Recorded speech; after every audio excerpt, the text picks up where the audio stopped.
Bonjour à toutes et à tous, c'est Didier, votre astrologue. Vous êtes sur Radio Biarritz.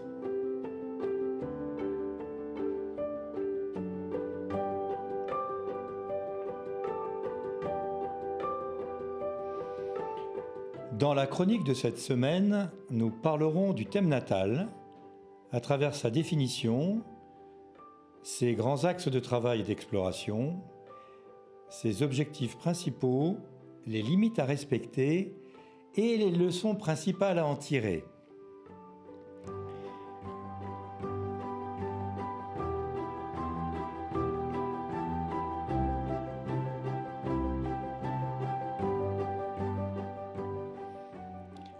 L'astrologie sert à identifier, accepter et intégrer son fonctionnement pour prendre le meilleur chemin en cohérence avec soi. C'est une approche détaillée de notre personnalité et des moyens à notre disposition pour réfléchir et décider. Elle éclaire nos forces et nos contradictions dans tous les domaines de notre vie. Le thème astral de naissance va ainsi décrire le fonctionnement précis entre notre esprit, notre corps et nos actions dès notre enfance, en s'exprimant vraiment à l'adolescence, dans laquelle les élastiques contradictoires s'opposeront le plus et révéleront l'essence de notre personnalité. La révolution solaire, dont nous parlerons une autre fois, va renseigner l'ambiance générale de l'année anniversaire, ainsi que les décisions et les actions importantes qui peuvent en résulter. Elle décrira les cartes que nous avons dans les mains, à charge pour nous de les jouer ou pas. Les transits planétaires, eux, constatent nos états du moment et vont éclairer les opportunités et les obstacles qui se présentent en fonction de ces états. À charge pour nous de les intégrer ou pas.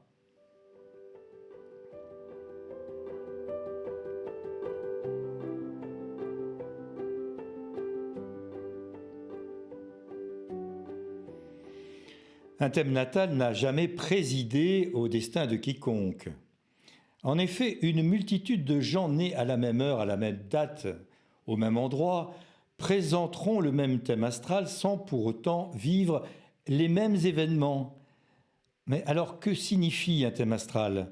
Comme le dit Helena Dreiberg dans son livre Le thème astral aux éditions Erol Pratique, ces jumeaux planétaires disposent d'un faisceau énergétique identique, mais façonnent leurs propres canaux d'expression en fonction de l'éducation, de l'hérédité et du ressenti.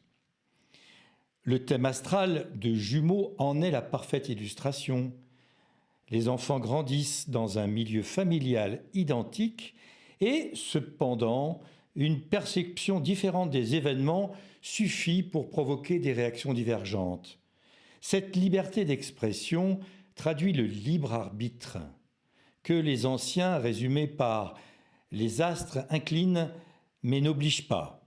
L'outil astrologique se limite donc à la traduction des symboles qui accompagnent nos forces vitales, autorisant ainsi de mieux comprendre nos comportements. L'astrologie reste à jamais un art qui ouvre à la connaissance de soi.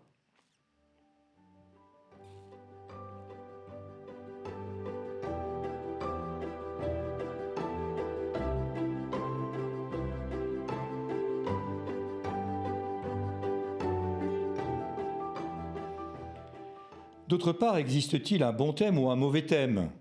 Faisons l'analogie avec le jeu de cartes basque, le mouche. Le mouche, c'est un jeu où il est indispensable d'avoir une intelligence du jeu. Avoir un bon jeu au mouche sera-t-il la traduction immédiate d'une victoire assurée ? Et l'inverse est-il vrai ? Absolument pas. Un joueur mal servi peut transformer sa donne de départ en victoire éclatante. Et souvent, les thèmes harmonieux font des vies banales et, à l'inverse, des thèmes marqués par les obstacles, des destins magnifiques. Un thème natal ne dirige donc pas la vie d'un individu, mais lui donne des clés pour mieux se comprendre. Tout comme la psychologie explique un comportement, l'astrologie facilite la prise de conscience de nos forces personnelles.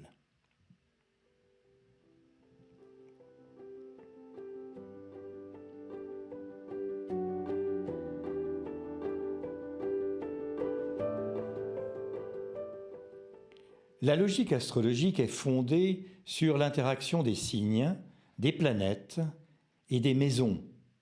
Ainsi, le thème astral de naissance analyse 12 planètes essentielles et 3 axes qui sont représentés dans un cercle, la roue astrologique, à la date, l'heure exacte et le lieu de naissance.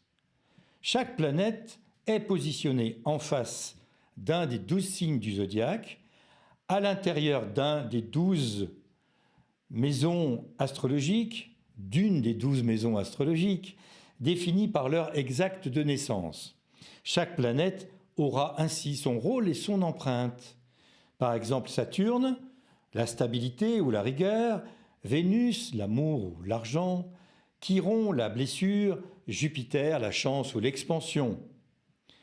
Chaque signe, Vierge, Verseau, Scorpion, Capricorne, a son identité et son fonctionnement précis, analytique, indépendant, observateur, solitaire, extraverti, secret.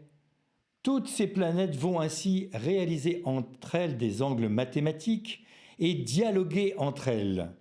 Le thème natal reflètera ainsi l'analyse et l'interprétation de ces angles au degré et à l'arc près.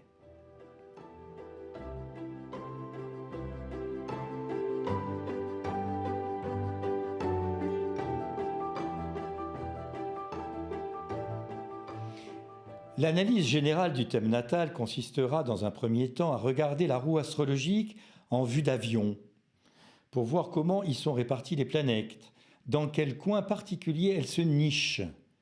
On notera ainsi où se trouvent les premiers luminaires à analyser, tels le Soleil et la Lune, à quel endroit se placent les angles importants du thème, tels que l'ascendant et le milieu du ciel, et quelles planètes vont s'exprimer en premier, qui sont ou non proches de ces angles. La semaine prochaine, nous continuerons cette exploration, dans l'objectif premier de se faire une idée à travers la position de notre Soleil, de notre Lune, de notre ascendant et de son maître, avec déjà un aperçu de ce que nous renvoyons, l'ascendant, du moteur principal de nos sentiments et nos actions, le Soleil, et si nos émotions intérieures, la Lune, sont cohérentes avec ce moteur ou en contradiction avec lui.